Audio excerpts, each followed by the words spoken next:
Very good morning to all. बेटा company law की next class start कर रहे हैं, जिसमें अपना मेंबरशिप वाला जो रनिंग एक टॉपिक था इसे आज कंप्लीट कर लेंगे। मेंबरशिप वाले रनिंग टॉपिक को आज कंप्लीट कर लेंगे। आपको याद होगा लास्ट क्लास में मैंने बताया था आपको एक टॉपिक मुझे करवाना है, आपको significant beneficial owner. Significant beneficial owner. अब सामने आपको कुछ नोट्स प्रकट होते हुए दिखाई दे रहे होंगे। सर ये टॉपिक हमारे मेन नोट्स में तो था ही नहीं। अब मेन नोट्स में नहीं होने का रीजन मैंने स्टार्ट में भी आपको बताया था, मॉड्यूल में अराउंड 6 to 7 पेजेस में ये पूरा टॉपिक दे रखा है। जो मैं तो नहीं मानता कि प्रैक्टिकली इट्स फीजिबल कि आप 6 to 7 पेजेस याद करोगे, ना तो आप करने वाले ना आपको होने वाले। तो अपन करें क्या इस टॉपिक के लिए, मैंने इसमें कुछ समराइज तरीके से लिखवा रखा है, तो समराइज्ड वाले टॉपिक को अपन यहां लेते हुए आगे चल रहे हैं। क्लियर है कहानी ये? चलो अब बहुत बहुत ध्यान से देख लेते हैं। ये नोट्स भी मैं आपको चाहो तो शेयर कर दूंगा, ऑनलाइन हो तो प्लीज इसका स्क्रीनशॉट ले लेना, जो भी मैं कहूं। एक मिनट बस। ये था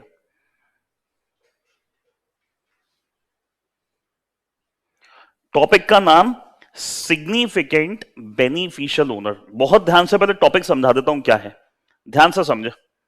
शॉर्ट में कहते हैं SBO, significant beneficial owner. As the name suggest, significant beneficial owner. नाम से क्या समझ में आ रहा है? सिग्निफिकेंट वर्ड का मतलब क्या होगा? What do mean by the word significant?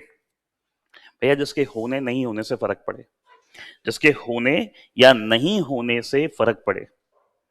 मतलब आप ये मान सकते हो एक कंपनी है जिसमें हजारों लाखों करोड़ों शेयर होल्डर्स है।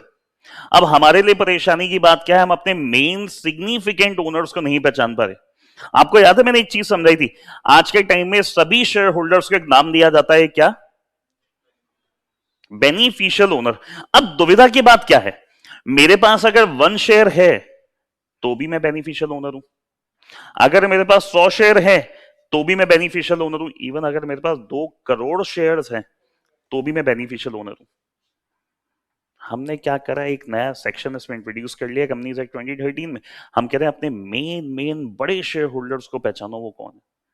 आपको याद है जब शेयर्स इलेक्ट्रॉनिक फॉर्म में हो जाते हैं तो कंपनी के पास शेयर होल्डर्स का डेटा नहीं होता, कौन मेंटेन करता है वो डेटा?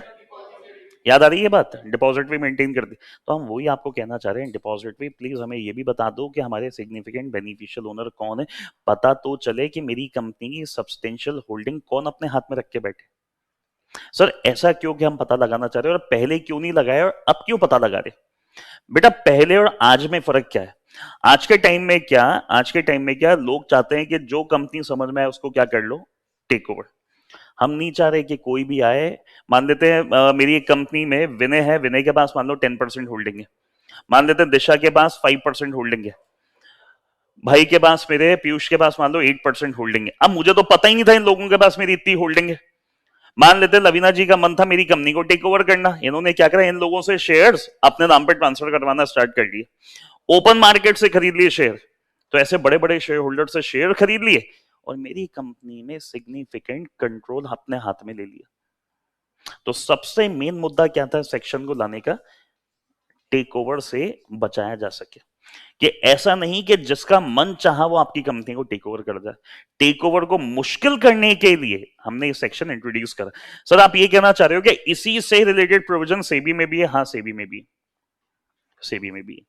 सेबी में तो बेटा पूरा एक टॉपिक आता है सेबी टेक ओवर कोड नाम से, किस तरीके से टेक ओवर हो सकता है, क्या डिस्क्लोजर्स आपको देने हैं।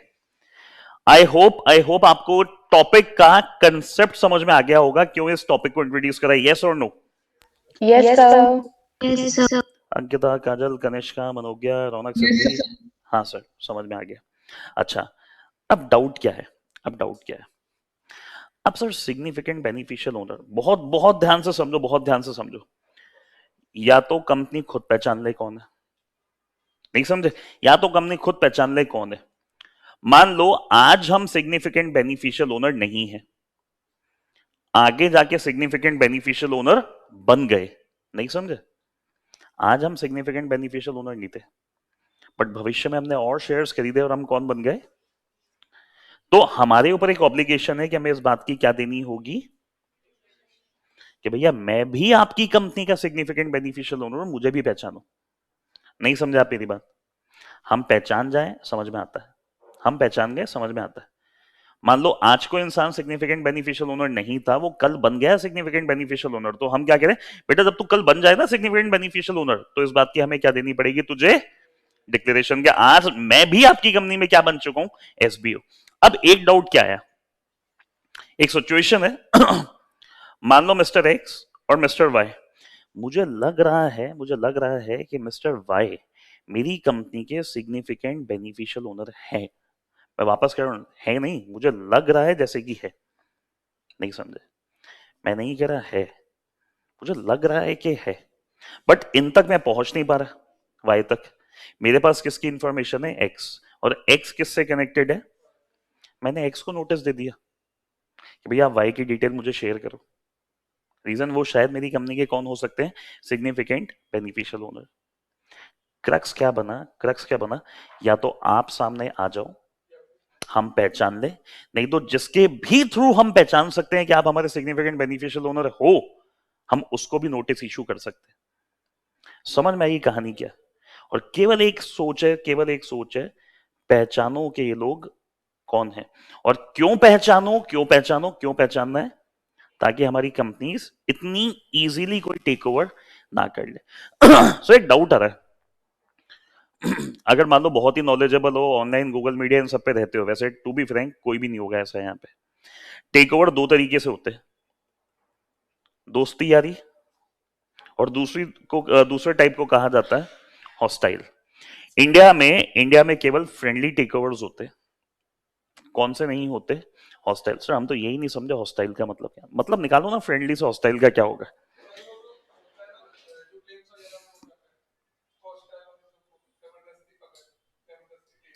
हॉस्टाइल, वो प्लेन में लोगों को पकड़ लिया जाता है, हॉस्टेजेस होते हैं वो। खतरनाक, बहुत ही खतरनाक कंसेप्ट। लिटरली साल के आखिरी साल किसी पढ़ाने वाले को हार्ट अटैक आ सकता है। अगर मेरे कहीं कुछ हो गया तो इसकी जिम्मेदारी विनय की है। मतलब हॉस्टाइल, हॉस्टेल में HOT ये सब कुछ कॉमन आ रहा था हार्डली, मीनिंग निकाल ली इससे, मतलब निकालो ना फ्रेंडली से। फ्रेंडली मतलब हम आमने सामने बैठे, व्हाट, Enemy. एनिमी। आप ये कहना चाह रहे हो क्या, एनिमी तो मत कहो, आप ये कहना चाह रहे हो फ्रेंडली मतलब हम आमने सामने बैठे, हमने विचार विमर्श करे, आपको एक ऑफर दिया, आपने अपनी कंपनी मुझे संभला दी और मुझसे पैसा ले लिया। हॉस्टाइल क्या होगा, दबे पाओ, धीरे धीरे धीरे धीरे धीरे मैंने आपकी कंपनी के शेयर्स खरीद लिए, आपको पता ही नहीं चला, और उल्टे सीधे तरीके से मैंने आपकी कंपनी क्या कर ली, टेक ओवर। आप एक कसम खा लो, इंडिया में हम केवल कौन से टेक ओवर्स करते हैं, हॉस्टाइल टेक ओवर नहीं होते। Even SEBI prohibits hostile take over. SEBI मैं कहूंगा प्रेफर ही नहीं करता हॉस्टाइल। तो उन्होंने क्या करा सेबी में, इतनी सारी डिस्क्लोजर ऑब्लिगेशंस लगा दी, इतनी सारी डिस्क्लोजर ऑब्लिगेशन लगा दी कि अगर कोई ज्यादा शेयर खरीद रहा है तो उसको भी डिस्क्लोजर देना है, अगर आप शेयर बेच रहे हो तो भी आपको डिस्क्लोजर देना है। हम ये चाह रहे हैं एक पारदर्शिता, ट्रांसपेरेंसी बनी रहे कि हमारी कंपनी में क्या हो रहा है। जो कंपनी है, मान लो आप मेरी कंपनी के शेयर्स लेना चाह रहे हो, उसे कहा जाता है टारगेट कंपनी, नहीं समझे? और जो लेना चाह रहा है उसे कहा जाता है अक्वायरर कंपनी। जिस कंपनी को मैं टेक ओवर करना चाह रहा हूं उसे मैंने एक टैगलाइन क्या दे दी, एक हेडिंग क्या दे दी सेबी में, टारगेट कंपनी, और जो लेना चाह रही है उसे नाम क्या दे दिया, अक्वायरर कंपनी। तो हम कह रहे हैं टारगेट कंपनी को भी पता हो कि उसकी कंपनी में क्या हो रहा है, अक्वायरर कंपनी बताते हुए चले कि वो इतने शेयर्स खरीद रहे। कंसेप्ट समझ में आ गया होगा, ऊपरी ऊपरी, क्यों डिटेल तो सेबी में है, मतलब नहीं है यहां पे लेने का। अब जल्दी से अपन इस कहानी को स्टार्ट कर लेते हैं। सिंपल सी कहानी, लोड नहीं लेना ज्यादा, बस थोड़ा सा बड़ा टॉपिक है, कोशिश करना जहां जहां मैं हाईलाइट करवा रहा हूं ये काम का है। अच्छा, एक चीज मुझे बताओ, एक तो होता है किसी कंपनी में डायरेक्टली मेरे पास ज्यादा शेयर्स हो, एक होता है इनडायरेक्टली हो। इसका क्या मतलब है, डायरेक्टली और इनडायरेक्टली में क्या फर्क होगा? मान लो मेरे नाम पे कंपनी के अच्छे खासे शेयर्स और मेरी वाइफ के नाम पे भी अच्छे खासे शेयर्स, तो मेरे डायरेक्ट शेयर्स तो इतने हो गए, इनडायरेक्ट मतलब मेरे और मेरे वाइफ के मिला के। कंसेप्ट समझ में आ रहा है? अब जल्दी से उसको स्टार्ट कर लेते हैं। Meaning of significant beneficial owner means an individual, एक मिनट, हाँ, means an individual who acting alone, एक मिनट कलर सेलेक्ट नहीं हुआ क्या,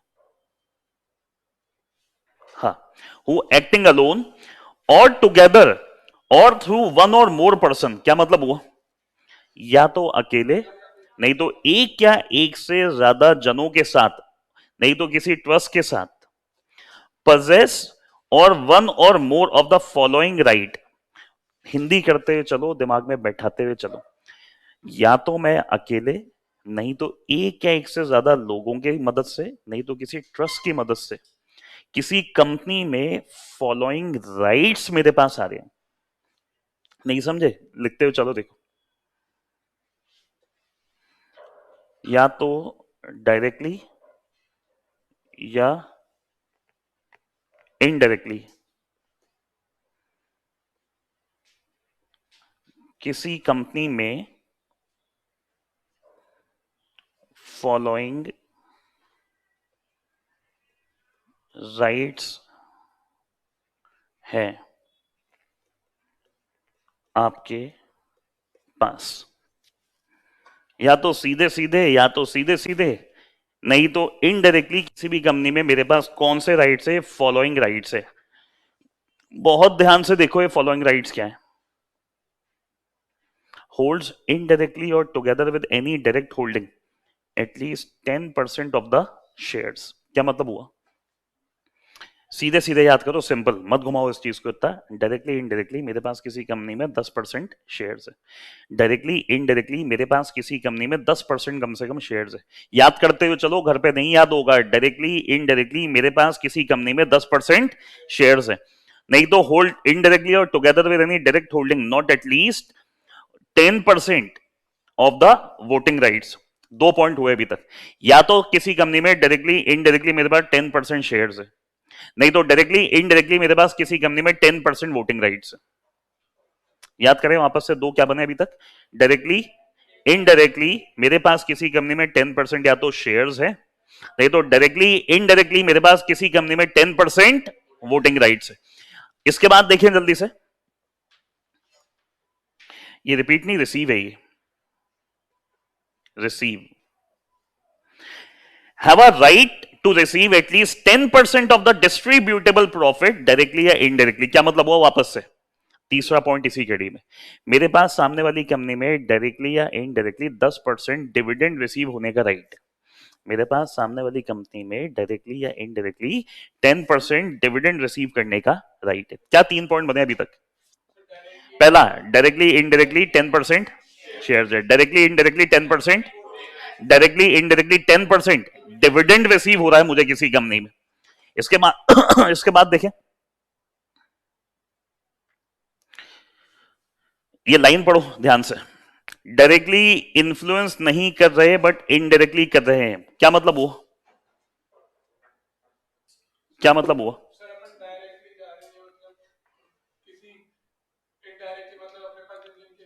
अच्छा कभी ऐसा होता है क्या, कभी ऐसा होता है क्या, कोई इंसान डायरेक्टली आपको कुछ कह नहीं रहा बट इनडायरेक्टली इनडायरेक्टली उसका नहीं कहना भी सब कुछ होता है। नहीं समझा मेरी बात, नहीं समझ, आप किसी और के थ्रू बोल दो, नहीं समझे, मान लो मेरे आपको कोई बात कहनी थी, मैंने आपको डायरेक्टली ना कह के इनडायरेक्टली कह दी किसी और के थ्रू। जैसे हम लोग ये करते हैं यार, एज अ फैकल्टी हम लोग क्लासेस में करते हैं, कभी कभी बच्चों को डायरेक्टली कोई बात नहीं बोल पाते, तो मान लो इसके ऊपर एग्जाम्पल बना दिया और टारगेट इसको कर दिया, होता है ना, ये घर में भी तो होता है, सब जगह होता है, रूटीन लाइफ में होता है, सेकंड सेंस नहीं कहते इसको अपन। तो वापस से देखो, याद करो 4 पॉइंट क्या थे, पहला क्या था, directly indirectly 10% shares, directly indirectly 10% voting right, directly indirectly 10% dividend, नहीं तो आप डायरेक्टली इन्फ्लुएंस नहीं कर रहे बट आप इनडायरेक्टली कर रहे हो, क्या मतलब वो, मतलब मेरे सीधे सीधे कहने से कुछ नहीं हो रहा, इनडायरेक्टली कहने से हो रहा है। नहीं समझे मेरी बात, किसी और के थ्रू कोई काम करवाना, मान लो आप सामने नहीं आना चाह रहे, काम आपका है, आप करवाना किसी और से इनडायरेक्टली चाह रहे हो। कोई एग्जांपल बताओ ना, ऐसा कैसे हो सकता है, कोई एग्जांपल ऐसा कैसे हो सकता है, जरा रूटीन लाइफ का बताओ कि इनडायरेक्टली इन्फ्लुएंस कैसे हो रहे हैं। अच्छा, कभी बिजनेस में देखा हो, किसी से कोई बात करनी हो, आप डायरेक्टली सामने ना जाके किसी और को भेज के इनडायरेक्टली काम करवाते हो। मान लो नीचे जैसे हमारे लैंडलॉर्ड है, अब मान लो मेरे लैंडलॉर्ड है ये, अब ये मेरे जियाजी के जान पहचान वाले हैं, अब मुझे इनसे कुछ अमाउंट अमाउंट कम करवाना था, मैंने कहा मैं तो डायरेक्टली जाके नहीं बात करूंगा, मेरे लिए आप इनडायरेक्टली बात कर लो, बातों बातों में। होता है, टेक्ट होती है क्या बातों बातों में बातें कर देना।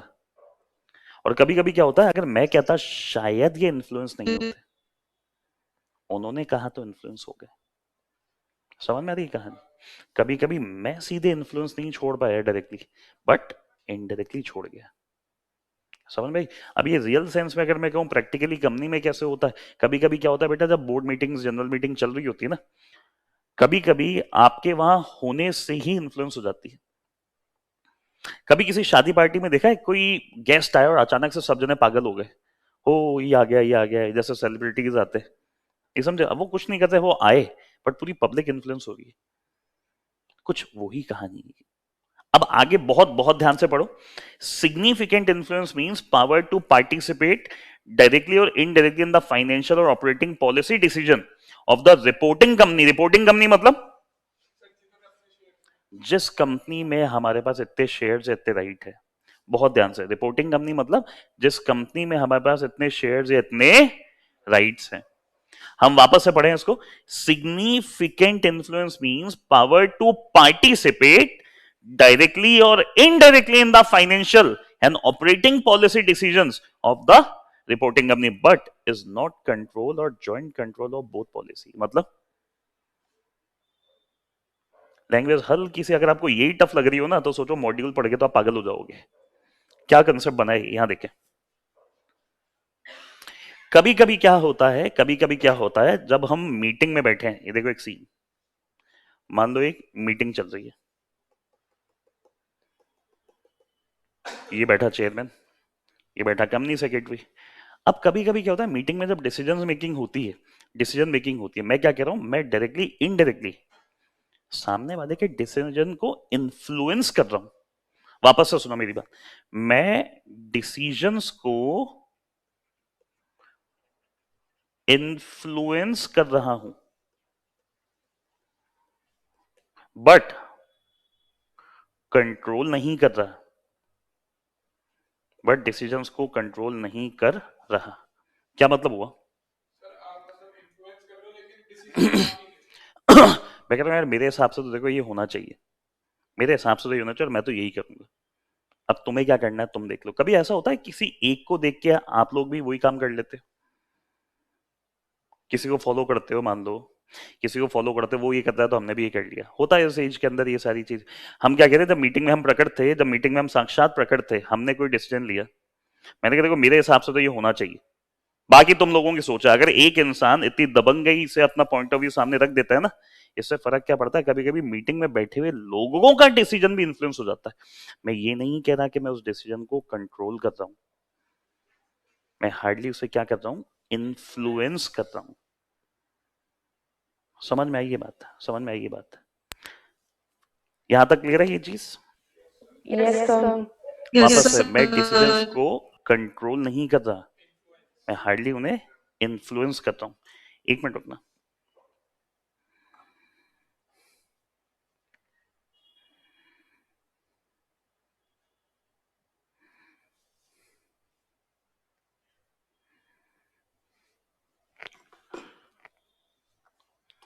एक मिनट रुकना बेटा।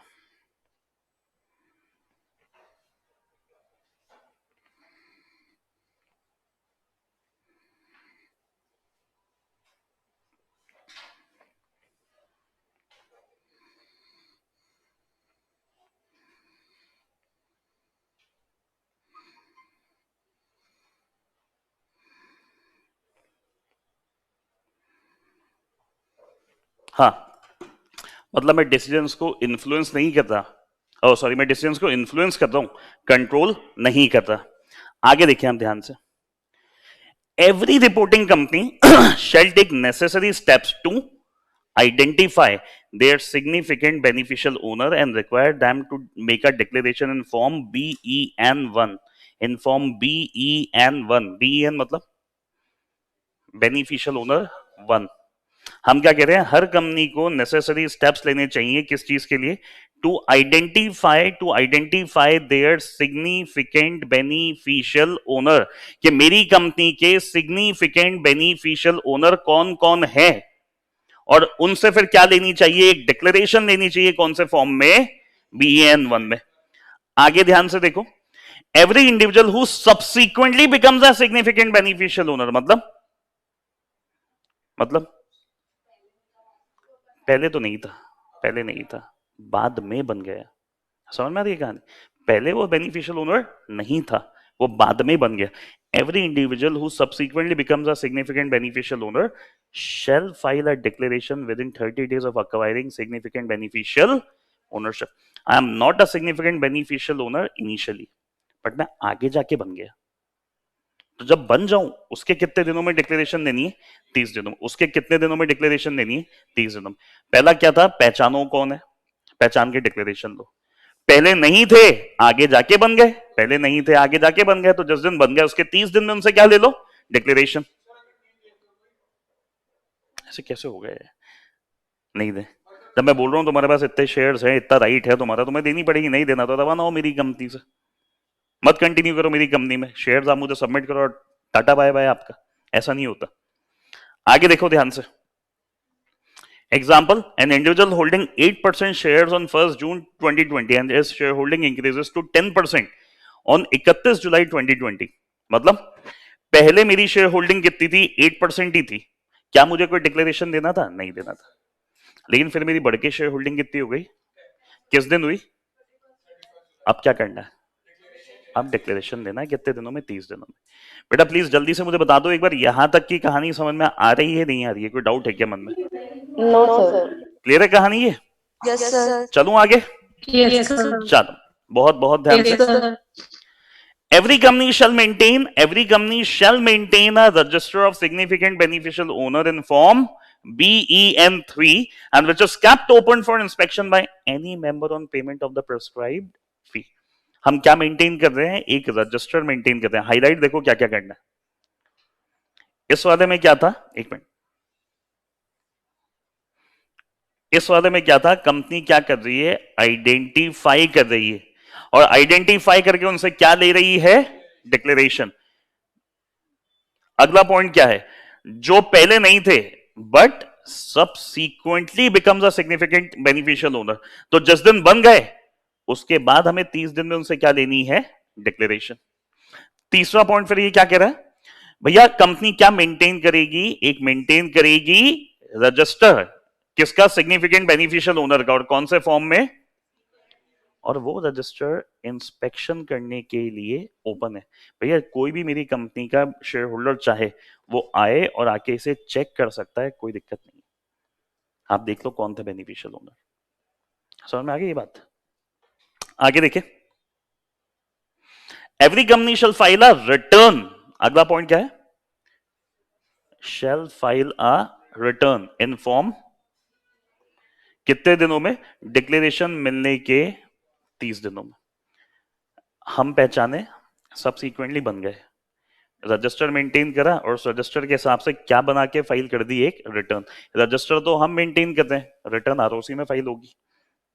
हाँ, company shall give a notice, अब ये क्या है, give a notice to any person whether or not a member of the company. Main बात क्या है, whom the company knows or has reasonable cause to believe। क्या मतलब हुआ, हम दे रहे हैं किसी को नोटिस, हम दे रहे हैं किसी को नोटिस, क्यों दे रहे हैं, बिकॉज हमें डाउट है इस बात का, हमें डाउट है इस बात का, क्या किस बात का डाउट है, देखो हम दे रहे हैं नोटिस, चाहे वो मेरी कंपनी का मेंबर हो या ना हो, लेकिन मुझे एक बात का डाउट है, किस बात का डाउट है, to be a significant beneficial owner, कि भैया शायद ये मेरी कंपनी का सिग्निफिकेंट बेनिफिशियल ओनर है।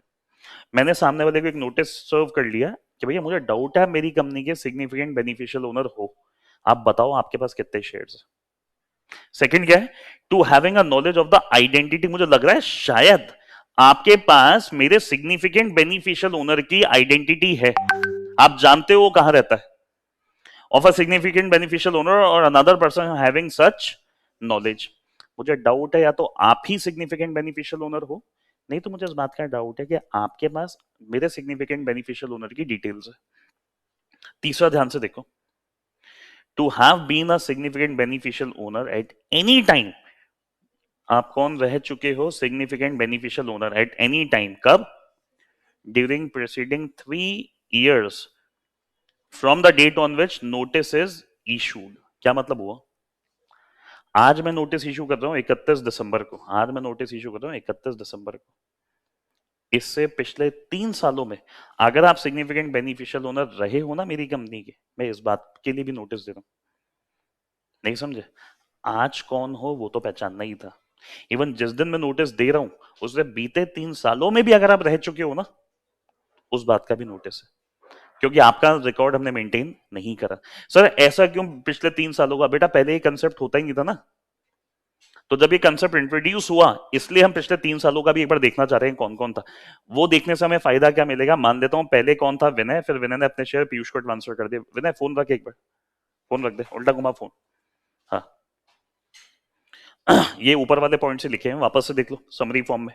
नोटिस किस बात का? कि भैया आप क्या हो। इसके बाद any person who has details of SBO. तीसरा, आप लास्ट 3 सालों में क्या रह चुके हो एसबीओ, पर आप क्या नहीं थे? रजिस्टर्ड नहीं थे। रजिस्टर्ड मतलब हमें पता नहीं था। नोटिस में बताना नहीं, इस बात का नोटिस दे रहा हूं मैं आप लोगों को। और last, the required information shall be provided by the concern person with in a period of. अब जिनको ये नोटिस दे रहे हो कितने समय में इंफॉर्मेशन दे देंगे? 30 दिनों में। Where the person fails to provide information within the specified time or the information provided is not satisfactory, can apply to the tribunal within next 15 days। क्या मतलब हुआ? या तो वो पर्सन फेल हो गया इंफॉर्मेशन देने में, नहीं तो उसने क्या नहीं दी? सेटिस्फैक्टरी इंफॉर्मेशन नहीं दी। ऐसे केस में कंपनी कहां जा सकती है? ट्रिब्यूनल में। कितने दिनों में? नेक्स्ट 15 दिनों में। किस चीज के लिए? For an order to restrict the transfer suspension of all the rights. भैया मैंने आपको नोटिस दिया, आप उसका जवाब नहीं दे रहे 30 दिनों में। कंपनी के पास एक राइट है कि अगले 15 दिनों में कंपनी क्या कर सकती है? कहां जा सकती है? एनसीएलटी। किस चीज के लिए? ऐसे इंसान के सारे राइट सस्पेंड करो और उसके शेयर्स हमें ट्रांसफर करो वापस से। एक बेसिक सी डिटेल ही तो तुमसे मांग रहा हूं कि तुम बेनिफिशियल ओनर हो या नहीं, तुम ये नहीं बता रहे मुझे। तो कंपनी कहां जा सकती है? एनसीएलटी में आपके अगेंस्ट। समझ में आई ये कहानी? अब टॉपिक बड़ा था, हाँ दे नहीं रहा, नहीं तो सेटिस्फाइंग नहीं थी। अब ध्यान से देखो, सिग्निफिकेंट बेनिफिशियल ओनर कौन था? एक बार जल्दी से सामने फोकस करो। जो डायरेक्टली या इनडायरेक्टली, कितना? मिनिमम 10%। क्या तीन चीजें?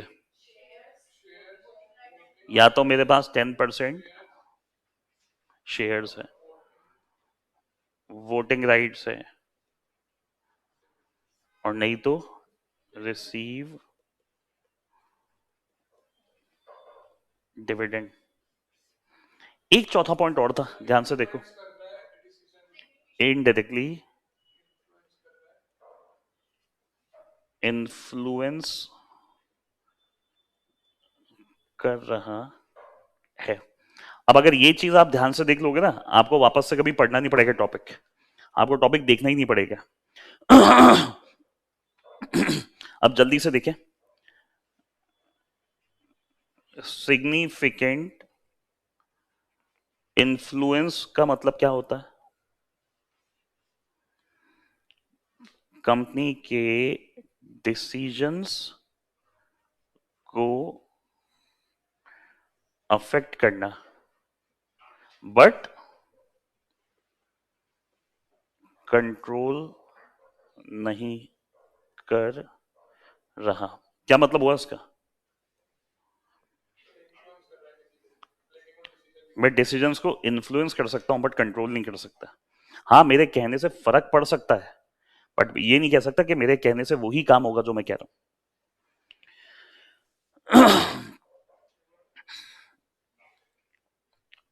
समझ में आई यहां तक की बात? आगे देखो ध्यान से,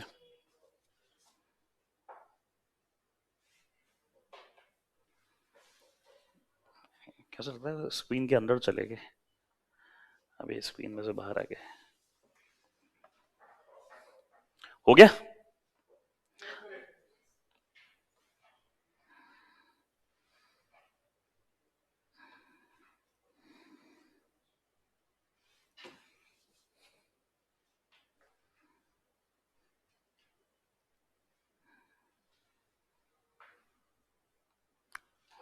चले, अब आगे देखो ध्यान से।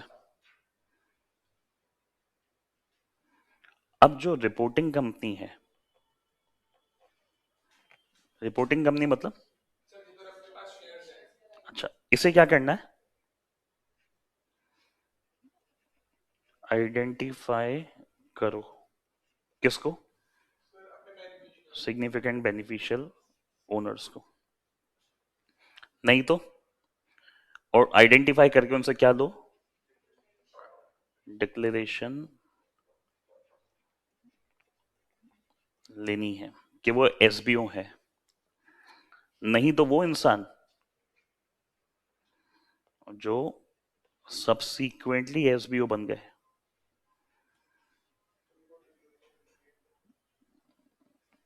उनसे डिक्लेरेशन लो। एक मिनट रुकना।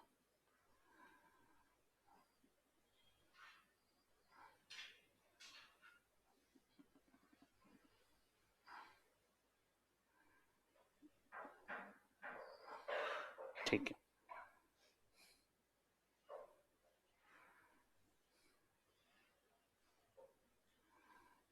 हम्म,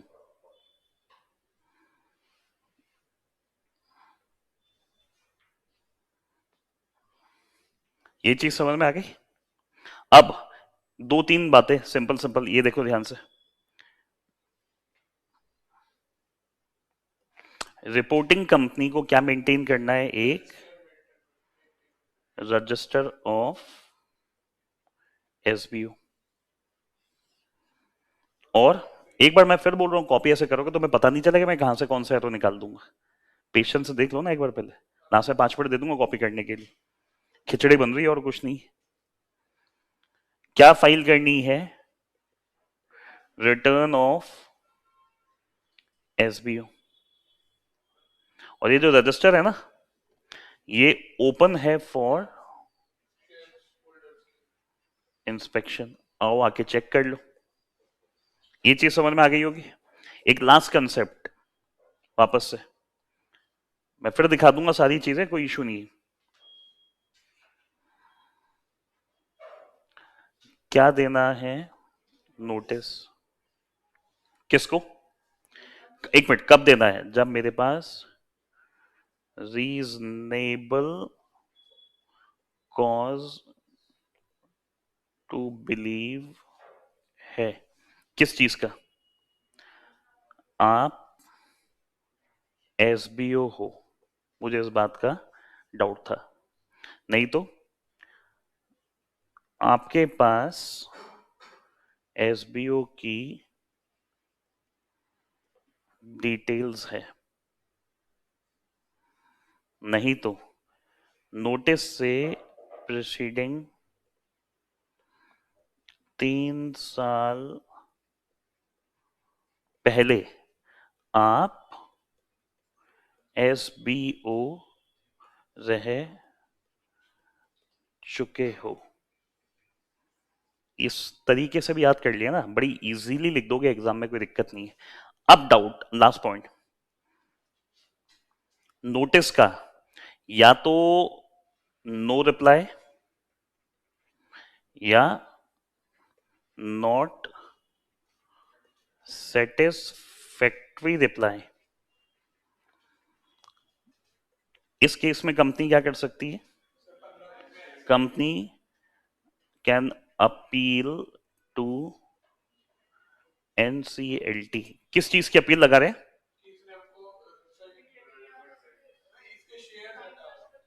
टू सस्पेंड ऑल राइट्स।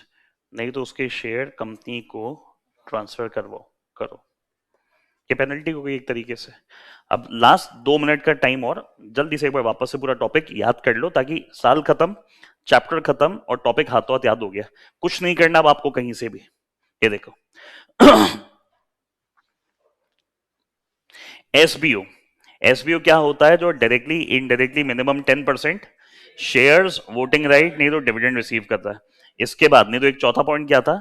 जो इनडायरेक्टली इन्फ्लुएंस कर रहा है डिसीजंस को। अब सवाल ये आता है सिग्निफिकेंट इन्फ्लुएंस क्या होती है? ये पहला, ये सेकंड। सिग्निफिकेंट इन्फ्लुएंस क्या होता है? जो डिसीजंस को अफेक्ट करना बट कंट्रोल नहीं करना। अब जो रिपोर्टिंग कंपनी है, ये हो गया तीसरा पॉइंट। जो रिपोर्टिंग कंपनी है वो क्या कर रही है? स्टेप्स ले टू आइडेंटिफाई एसबीओ। नहीं तो जो इंसान सब्सिक्वेंटली एसबीओ बन गए उनसे डिक्लेरेशन लोगे वो एसबीओ बन गए हैं। अब जो रजिस्टर रिपोर्टिंग कंपनी क्या करेगी? रजिस्टर मेंटेन रखेगी, एक रिटर्न फाइल करेगी एसबीओ में, और जो रजिस्टर मेंटेन कर रही है it is open for inspection. और ये लास्ट चौथा पार्ट, हम नोटिस दे रहे हैं किसको? भैया आप एसबीओ हो, आप बता नहीं रहे हो बट आप एसबीओ हो, आप बता नहीं रहे हो बट आप एसबीओ हो। इस बात का डाउट है मुझे, नहीं तो आपके पास एसबीओ की डिटेल है, मुझे इस बात का डाउट है, आप बता दो, या तो आप हो नहीं तो आपका डिटेल है। तीसरा, आप पिछले 3 सालों में एसबीओ रह चुके हो। अब मैंने नोटिस दिया बट आप मुझे क्या नहीं दे रहे? जवाब, नहीं तो सेटिस्फैक्टरी जवाब नहीं दे रहे। कंपनी कहां जा सकती है? एनसीएलटी। किस चीज के लिए? राइट सस्पेंड करो, कहानी खत्म करो, इस बंदे के इसके शेयर हमें ट्रांसफर करो। समझ में आ गई होगी ये बात? हाँ, आज जो नोटिस दे रहा हूँ, आज के नोटिस से मुझे डाउट है तुम पिछले 3 सालों में रह चुके थे कभी एसबी, बट तुमने बताया नहीं था। ना तो तुमने बताया ना हमने पूछा, क्योंकि ये पहले कंसेप्ट ही नहीं था। फिर एक डाउट सिंपल ही आता है, रह चुका है तो उससे अब क्या दिक्कत आ रही है? हम ये भी तो जानना चाह रहे हैं, अगर ये था तो इसने फिर अब किसको ट्रांसफर करे हैं शेयर्स? एक चेन नहीं पता चल जाती? राम के पास पहले शेयर थे, फिर राम ने किसको ट्रांसफर करे? शाम को। शाम ने किसको करे? इसको। इससे भी हम पहुंच जाते हैं एसबीओ तक। उम्मीद है क्लियर है? जल्दी से कॉपी कर लो, स्क्रीनशॉट ले लो, जो भी करना है। बेटा ऑनलाइन आप सबके क्लियर है कहानी ये? Yes sir. याद हो गई क्या ये चीज? याद हो गई क्या ये चीज?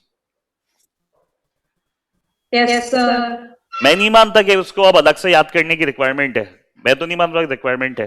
अगर इतनी बार मैंने इसको रिपीट कर दिया, ठंडे दिमाग से अगर आपने मुझे सुना होगा ना, आपको पूरा टॉपिक याद हो गया होगा। ये टॉपिक याद, chapter complete, second chapter of company law complete.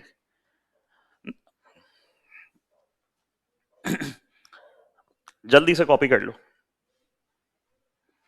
चलो, बाकी अब टॉपिक्स तो अपन लेंगे न्यू ईयर में। अपन जो अपना टॉपिक है टॉर्ट वाला, वो न्यू ईयर में करवाऊंगा। कंपनी लॉ का नया टॉपिक न्यू ईयर में करवाऊंगा। टेस्ट की डिटेल मैं आपको न्यू ईयर पे व्हाट्सअप कर दूंगा कब है, एक बार सब चीजें चेक करके क्या है क्या नहीं, क्योंकि एक आंसर शीट मुझे डिस्कस करवानी है पहले आपको टेस्ट से पहले। तो आंसर शीट भी मुझे डिस्कस करनी है, तो उसके हिसाब से एक डेट में बता दूंगा किस दिन टेस्ट है आपका। ठीक है ना? चले, बाकी न्यू ईयर के बाद मिलेंगे। न्यू ईयर मनाओ, very happy new year to all, but safety से मनाओ।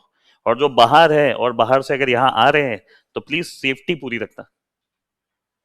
मैं मेरी सेफ्टी रखूंगा, आप अपनी रखो, ना मेरे से आपको और ना आपसे मेरे को कोरोना हो। इस बात का अपन सब जने ध्यान रखें। ठीक है ना? चलें, थैंक यू।